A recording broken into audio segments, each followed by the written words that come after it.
100 years ago, actually, almost 100 years ago in 1926, my great-grandfather opened up a little hardware store in Ybor City.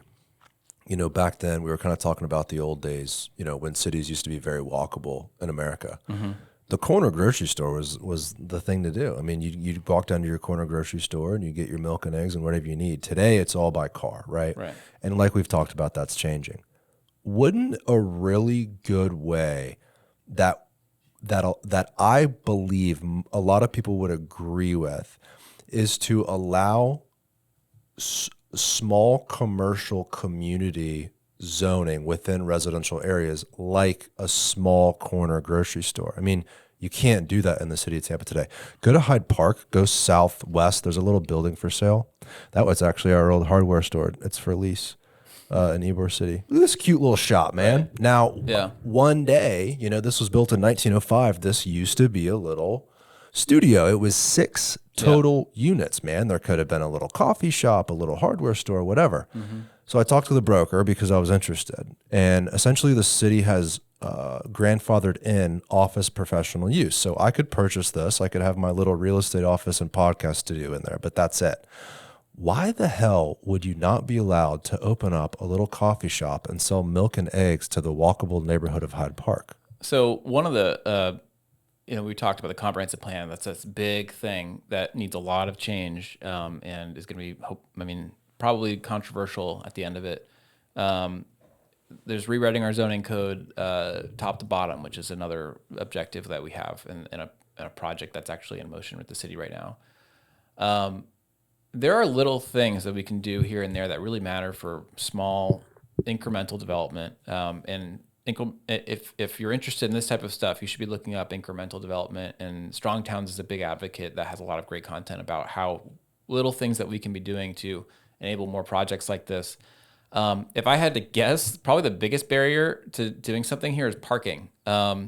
We're asking city council this month to eliminate parking minimums downtown. Orlando's done it. Orlando did it? Oh, yeah. Orlando's downtown business district does not have parking requirements for development. Our downtown business district does. A lot of really big cities now don't have parking restrictions. And then Minneapolis was one of the first to. Yeah, Minneapolis did it, 5 or 6 years ago. Now, this isn't in the downtown core, No, it's though. not. So this isn't affected by what we're asking for this month, but I just want that to be on people's radar. If you want things like this, if you want walkable, accessible amenities, you need to be talking about parking reform, which is part of, housing, like zoning reform, basically. The rules need to be changed so that we can build the things that we used to have that we really want back. You've obviously been to a lot of these meetings and I'm sure watched a few dozen on YouTube. Mm-hmm. If I bought this building and I wanted to go through with that, what would I be up against? Who do you typically see come to these meetings and rally against these projects, and what's the fear? Like, what are they saying? If you have a friend of yours who you really trust come knock on your door and tell you that something really scary is happening in your neighborhood, would you go and support them in fighting that thing? Mm-hmm, of course. There's a lot of very good-natured people up and down the ladder of NIMBYism in Tampa, let's say.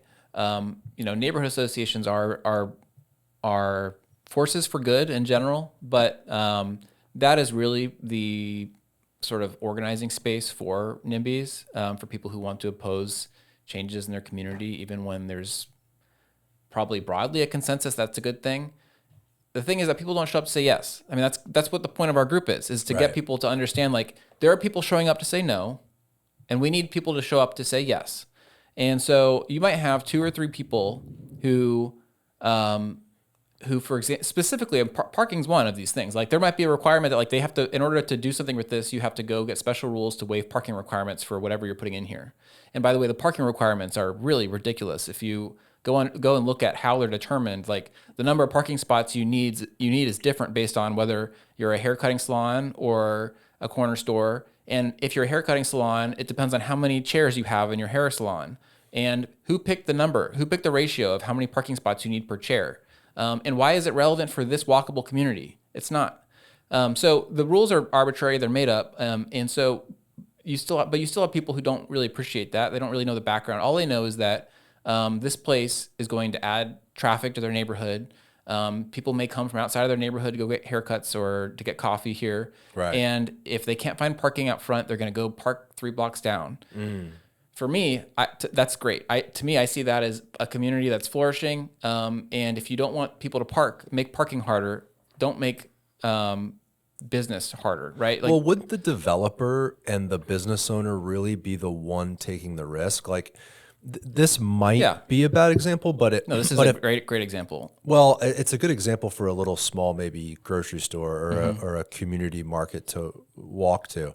But for an apartment complex in the urban core, right? Yep. If I was going to build something like that and I went to the city council and I said, look, I'm the developer, like I'm the one taking the risk to believe that the product I build and the people that live there are going to choose to walk, bike, take the trolley, whatever. Shouldn't the developer be the one to accept that risk and move forward? Like, I think what I'm excited to have happen, I'm excited to get rid of the parking minimums in downtown business district. If that doesn't happen this month, I'll be very disappointed. Yeah. Or if that conversation doesn't accelerate dramatically, I'll be very disappointed. Is that coming up on Thursday too? I'm hoping a motion will come. We've been asking for one for a long time. But anyways, my hope is that we will see one soon. Okay. And what I'm really excited about is that we're gonna eventually eliminate parking minimums in our downtown business district. And nothing is going to change. It's going to be exactly the same as it was. And maybe we'll have some developments that are, instead of 30%, 3 stories of 10 being parking, it maybe is 2 stories of 10 being parking.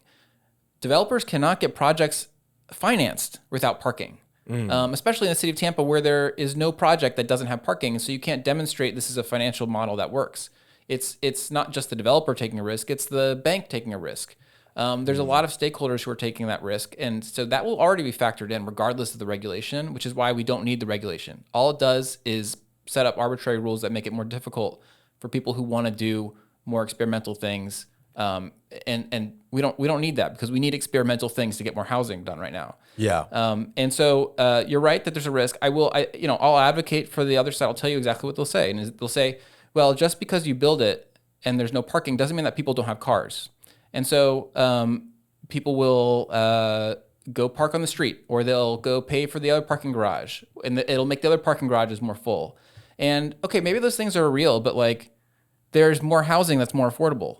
And maybe we should be making parking in the downtown business district more difficult in general. Like, how can we get people who don't want to own a car to live in this building in particular?